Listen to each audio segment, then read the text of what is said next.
You're listening to an Airwave Media Podcast.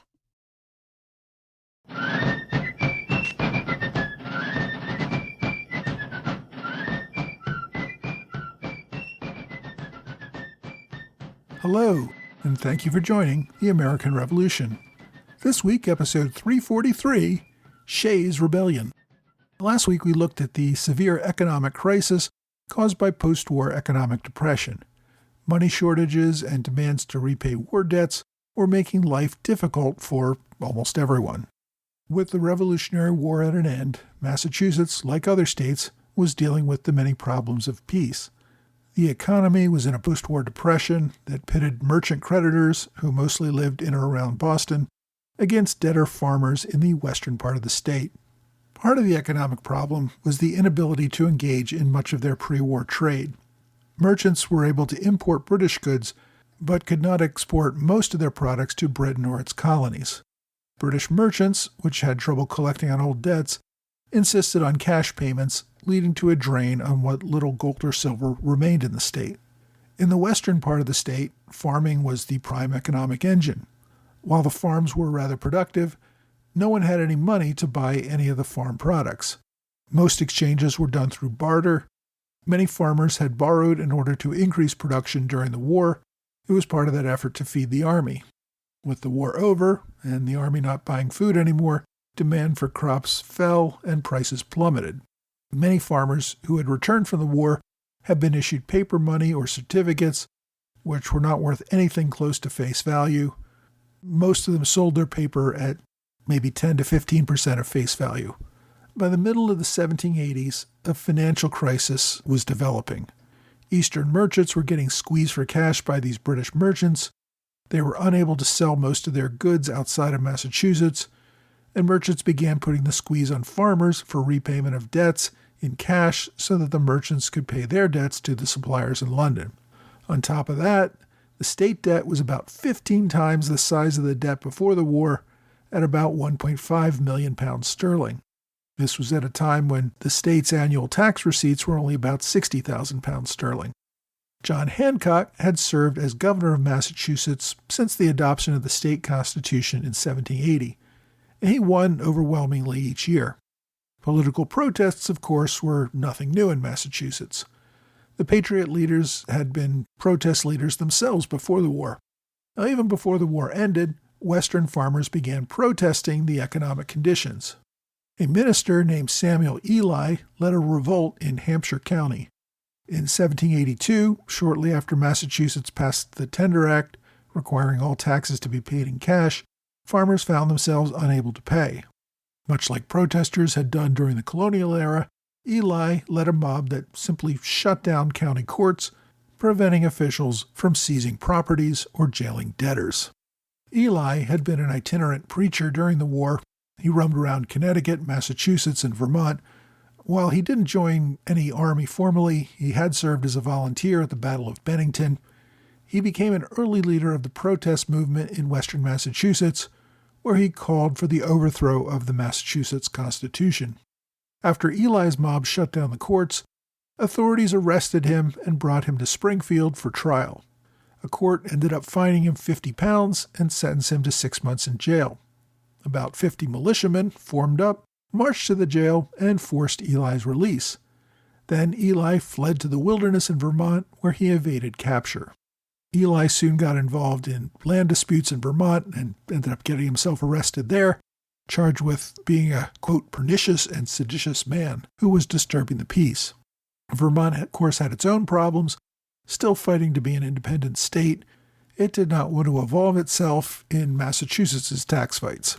So Vermont officials banished Ely and turned him over to authorities in Massachusetts. Ely ended up in Castle William in Boston Harbor, where his friends could not conduct another jailbreak. But realizing Ely represented a political movement, politicians did not want to make him a martyr. After he requested clemency, citing the conditions of his imprisonment, the legislature voted to have him released on bond. More than 500 soldiers had engaged in the illegal actions, but only 3 of them were arrested, and those were soon released. The Ely Revolt in 1782 brought attention to the plight of Western farmers. Despite this, many believed this sort of lawlessness needed to be treated as a criminal matter. The law and order crowd would not tolerate disruption of the courts or the legal process. Even Samuel Adams, who we all know had led mobs during the colonial era, made a distinction between colonial protests, which he led, and protests against a democratically elected government with laws made by representatives of the people, including himself. Adams, along with former Continental General Artemus Ward, traveled to western Massachusetts in the summer of 1783 to meet with local officials. They heard complaints about the high taxes and the money shortages that threatened farmers' property. Now, the state government eventually reduced taxes by deferring repayment of some state debt, and John Hancock also pushed for creation of more paper money, which increased the money supply and also led to inflation. This partially satisfied the farmers. As I discussed last week, the debtor farmers loved inflation because it made it easier for them to repay their debts. The merchants in the East, of course, objected to policies that allowed repayment of debts with depreciated currency. Hancock had served as governor of the state since the implementation of the Constitution in 1780 and was elected with over 90% of the vote that first time and re-elected each year with overwhelming numbers. Hancock did have his detractors, though, and among his detractors was Samuel Adams. Hancock and Adams had worked well together before and during much of the war. Adams had been happy to use Hancock's money for the movement and allowed Hancock to serve in fairly high ceremonial positions. However, Adams expected to be elected governor in 1780, and when the people chose Hancock instead, the two men became much more adversarial. Hancock wanted to be loved by all, and he refused to take controversial positions that might hurt him with the voters. By contrast, Adams wanted to take action to pay down state war debts and crack down on protesters like Ely who threatened the state's law and order. Adams and Hancock also had very different visions for the state. Adams had a rather puritanical view of society. He believed that people should live simply and frugally. He opposed the payment of pensions to Continental officers and the creation of the Society of the Cincinnati, as these would create a privileged class within the Republic. Adams also blamed the economic problems not on an unfair economic system that imposed high taxes on farms and restricted the money supply, but rather on, quote, the habits of luxury contracted in the late war from the vast quantity of goods imported, as well as, quote, receiving and giving unlimited credit. For Adams, reforming economic and tax policies was not the answer. Instead, the people had to, quote, lay aside the destructive fashions and expensive superfluities of the day, be sober, temperate, and industrious. Now, despite the fact that Hancock was a rich merchant, he refused to support the political demands of the merchant class and Adams. The merchants wanted to pay down state debt. Many of them held state debt, much of which was purchased for pennies on the dollar, and wanted to get paid when the state collected this money. They also greatly opposed paper money policies that meant they would be repaid in depreciated money. As I said, Adams backed the merchants. Hancock backed the farmers. Another issue dividing the men was a social club in Boston that allowed card playing and dancing in the evening. Adams saw this as part of the moral collapse of society, while Hancock seemed to enjoy such distractions. One of the leading merchants that allied himself with the Adams group and his harsher economic policies was Samuel Bowdoin. Bowdoin had been a prominent official in the colonial era, even sitting on the governor's council before that became controversial. He eventually got kicked off the council because of his support for the Patriot cause. Bowdoin had been named a delegate to the First Continental Congress, but declined the appointment, citing poor health of both his wife and himself. And for a time early in the war, he had served as president of the Executive Council of the Massachusetts Provincial Congress and later as president of the Massachusetts Constitutional Convention. In 1780, Bowdoin ran against Hancock for governor, and as I said, he lost in a landslide. This trouncing was repeated for several more elections. Hancock always wanted a landslide, with Bowdoin failing to get even 10% of the vote in any election. Hancock's support dwindled with each election, but it still remained very strong. His weakest showing was in 1784, when he still won over two-thirds of the popular vote. Congress's Requisition Act of 1785, which I discussed in more detail last week, made the fight between the merchants and the farmers more contentious. The only way the state could meet its requisition demands was by greatly increasing taxes on the people of Massachusetts. Feeling this pressure, Hancock offered to resign. By some accounts, this was a political ploy, expecting most of the establishment to beg him to stay in office. When that didn't happen, Hancock actually did resign, citing health problems. Lieutenant Governor Thomas Cushing took up the role and eventually ran in the 1786 elections. Cushing generally supported Hancock's positions, but lacked any real political charisma. In fact, he had only become lieutenant governor in 1780 after Bowdoin and James Warren both rejected the position. With Hancock off the ticket, Bowdoin made another real effort to win election as governor, and Samuel Adams backed Bowdoin. Former Continental General Benjamin Lincoln also allowed himself to be put forward as a candidate. In that election, Bowdoin received the most votes, about 44%. Since no candidate received a majority, the legislature had to make the choice, and they selected Bowdoin. With Adams's support, Governor Bowdoin put in place a number of policies that the Eastern establishment had been demanding for years. He raised taxes in order to pay off debt, and also increased enforcement for the collection of back taxes.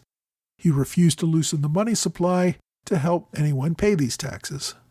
The result was that many farmers, even those with extremely productive farms, faced the possibility that their land could be seized for non-payment of taxes or other debts.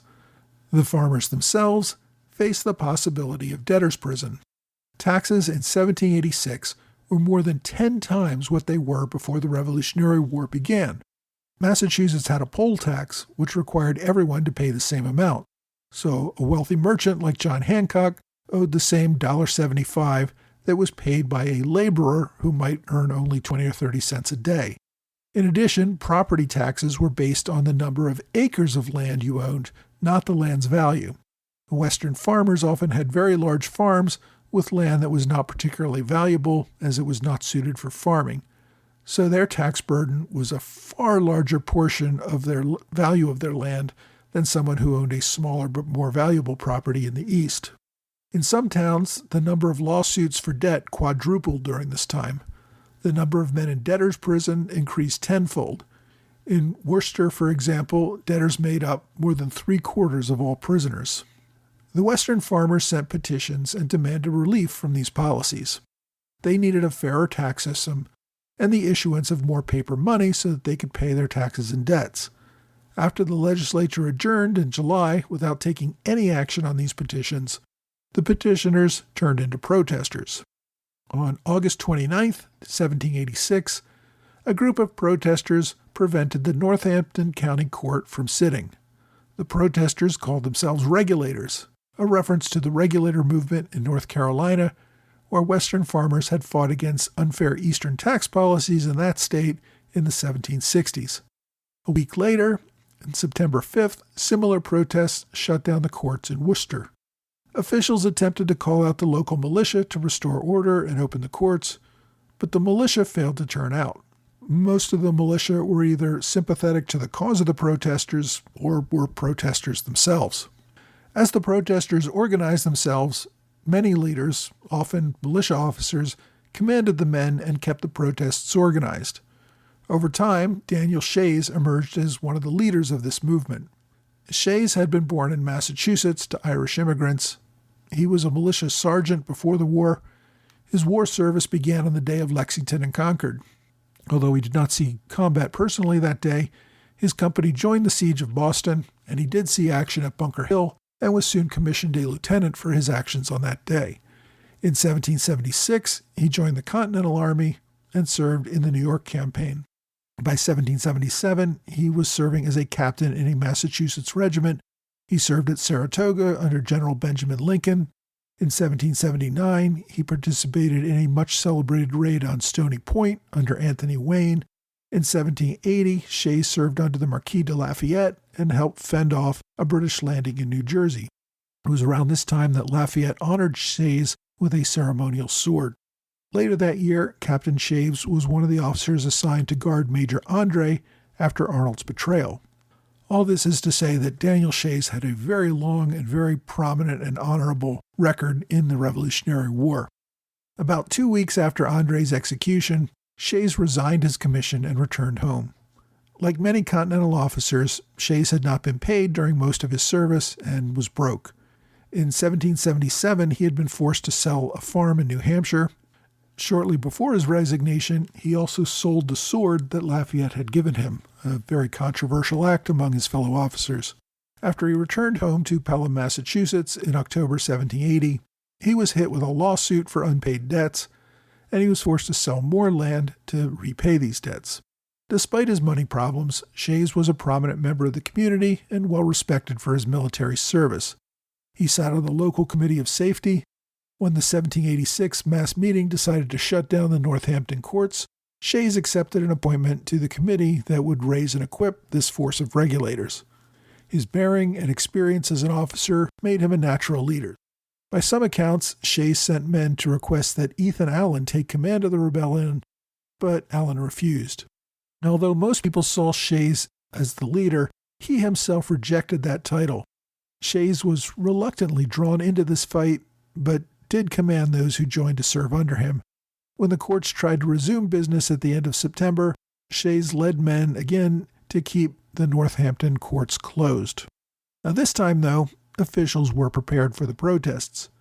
William Shepherd was also a veteran of the Continental Army. By this time, 1786, he was serving in the Massachusetts House of Representatives and as a general in the state militia. Shepherd took 300 friendly militia to the courthouse in Springfield. When the others arrived to shut down the courts, they found themselves pretty evenly matched. While the protesters demonstrated, they did not attempt to seize the building.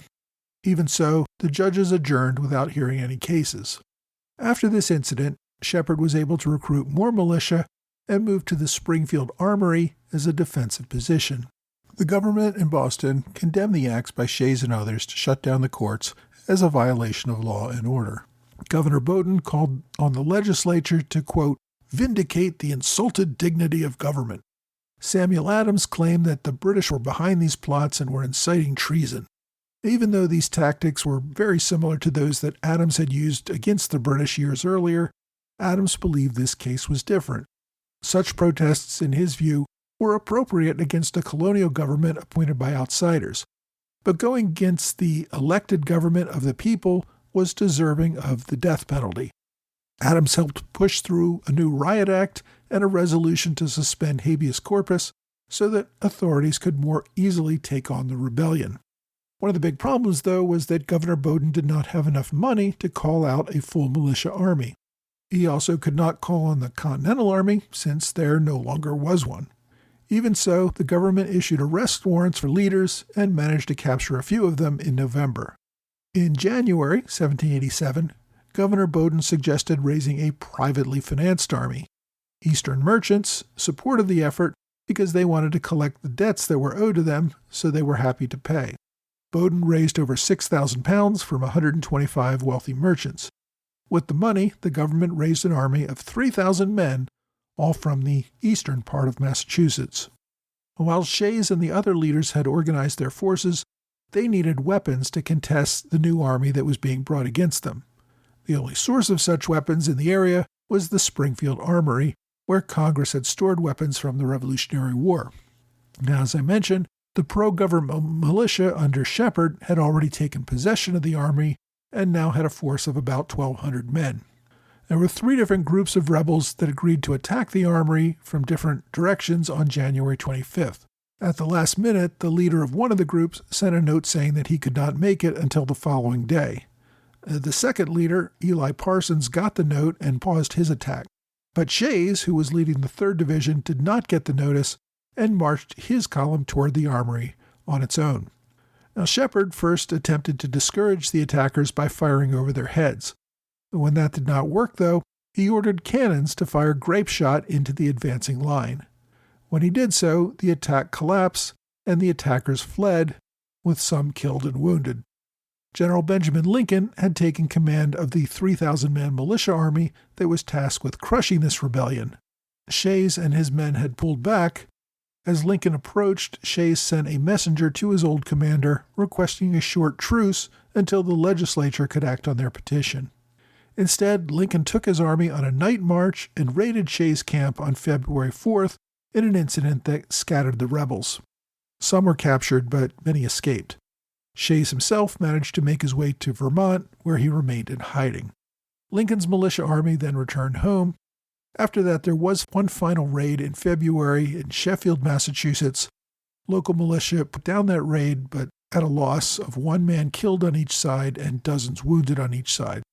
This was the most fatal incident of the rebellion. Following that event, the rebellion was at an end. Governor Bowdoin, however, remained vengeful.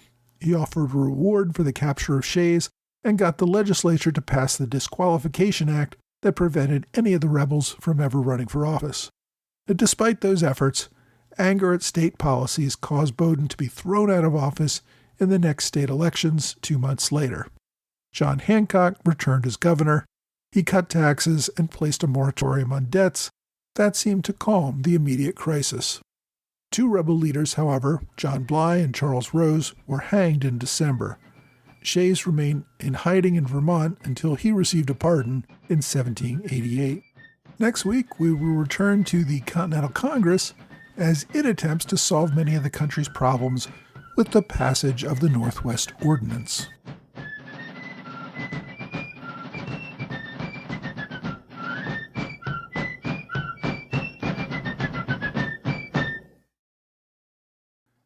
Hey, thanks for joining the American Revolution Podcast After Show, part of the Airwave Media Network. Thanks to my Patreon supporters in the Alexander Hamilton Club, George Davis, Mike Hager, John Celentano, and Michael Mulhern. I also want to welcome Mitchell Anderson, who joined the Alexander Hamilton Club this month.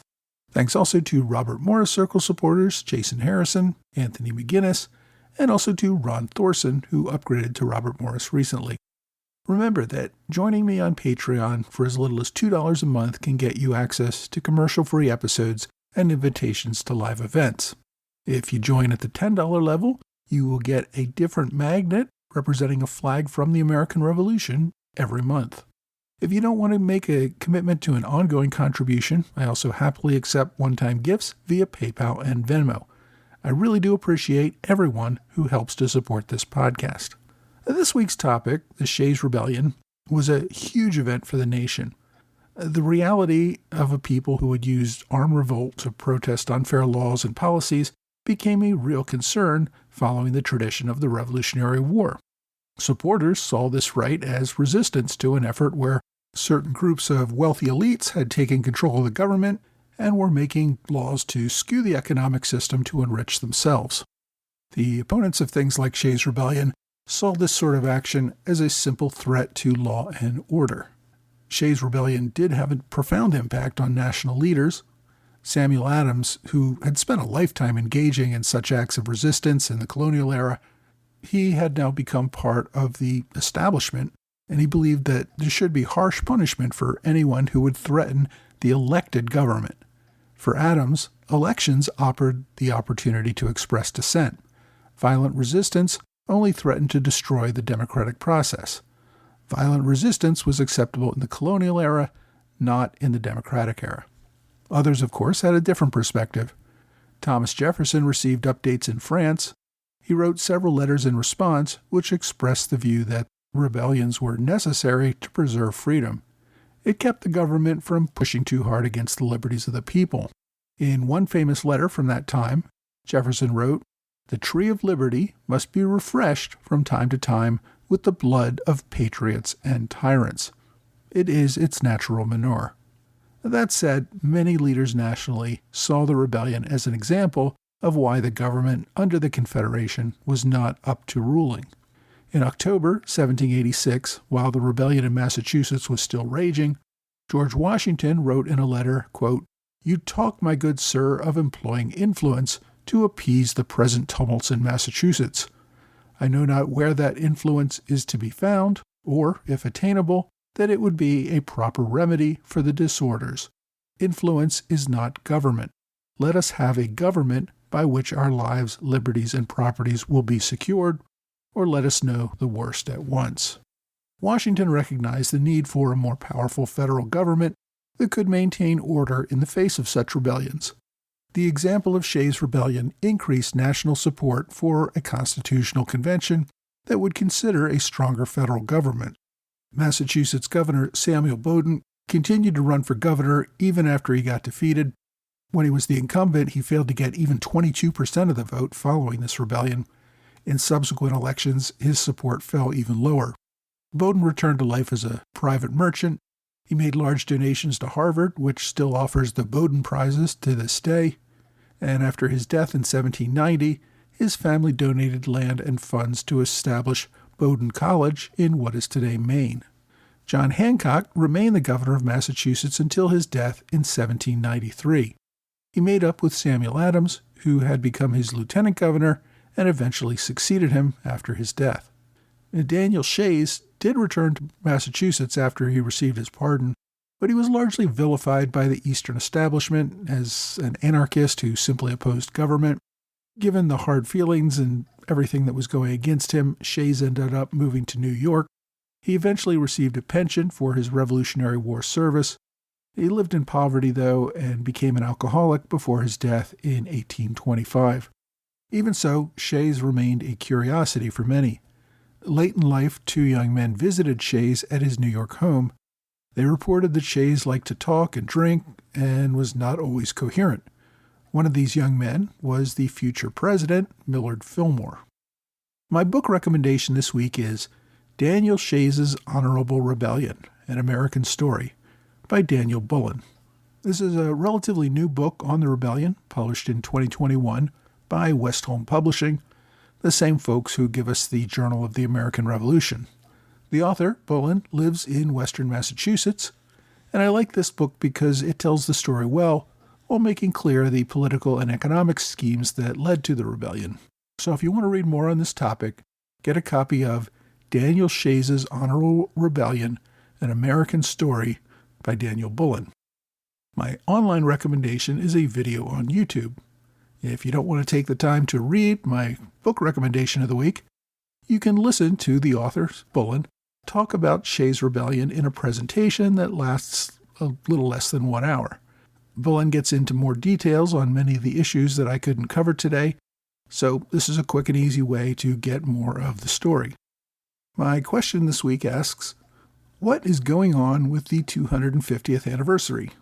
Well, as I write this in early 2025, we are only a few months away from the 250th anniversary of the battles of Lexington and Concord.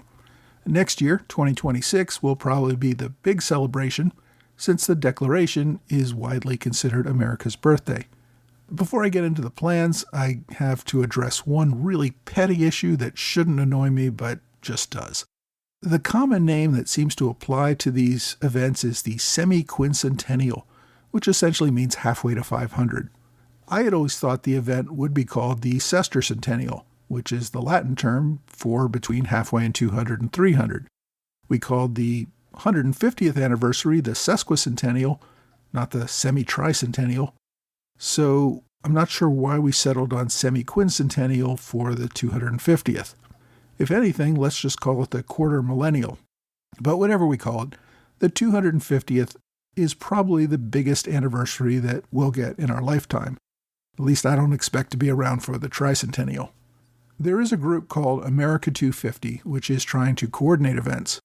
And it seems mostly filled with politicians that have little interest in the subject, and honestly, I don't expect too much to come from that. They seem mostly interested in getting big money corporate sponsors, but they won't say exactly what they're going to do with that money. Now, there are a lot of really good state and local planning committees in all the states that had Revolutionary War events, and they're planning various things for the 250th.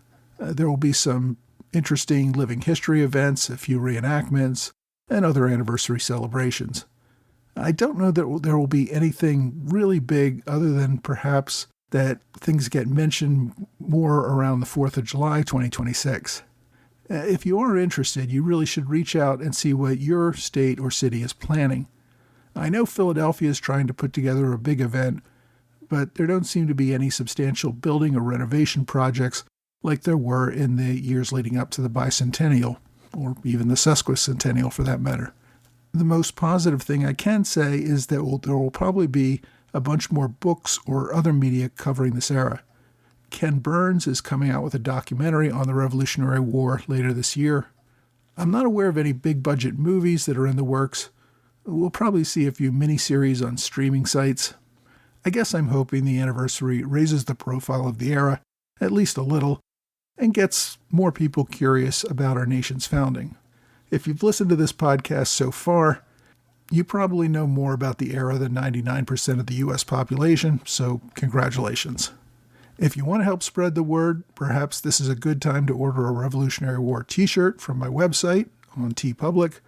I've tried to make some pretty interesting and unique ones. If there is one that you'd want to celebrate a particular upcoming anniversary, let me know and I'll see if I can produce one. If you have a question you'd like me to answer, please reach out to me either via email or on Twitter, which is now called X, Facebook, Quora, or Reddit. Well, that's all for this week. I hope you will join me again next week for another American Revolution podcast.